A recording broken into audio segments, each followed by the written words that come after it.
Hi, my name is Olivier Proulx, senior producer here at Eidos Montreal. For the past few years, we've had the privilege to work on our version of Marvel's Guardians of the Galaxy and reimagine it into a single-player, story-driven, third-person action-adventure game. It's our own fresh take on the Guardians, and something that's really unique to our game is that you get to be Peter Quill. As Star-Lord, you're constantly in the middle of the action as you try to lead this band of misfits. But today, I'm really excited to have all of you join us on this journey, and you'll hear more about the game from our team behind this project. Right, let's do this.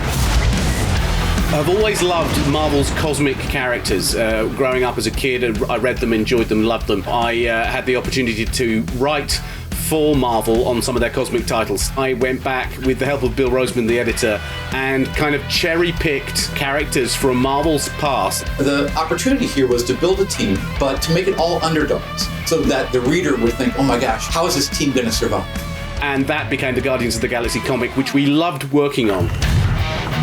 I remember the first time that the Marvel crew came to Montreal, we were showing them the design of the characters, how they would look, and they stayed silent. I don't know if it's a minute, but in my head it was a minute. I was like, oh my God, like they hate it. We realized how much that Marvel and Eidos Montreal share and have in common, and that we knew the Guardians were in perfect hands. Looking at the samples that Eidos were kind enough to show me, I think he's fantastic and absolutely in the spirit of what these characters are.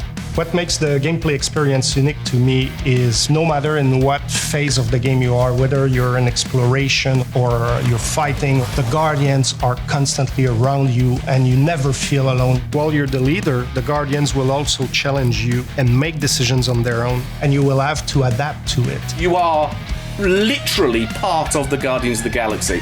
The decisions you'll make will have lighthearted to haunting repercussions, and the game will react to what you do and say. Gamora, no killing teammates! Says who? It's literally in your contract! I made no such commitment. You are playing as Star-Lord and you're using your blasters and you're using your jet boots.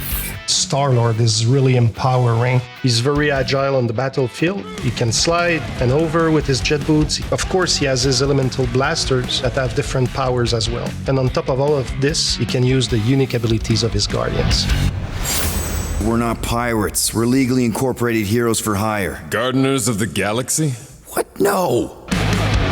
The story is about a group of misfits, the Guardians. In our world, they've been together for less than a year. They create something on a small scale that looks insignificant.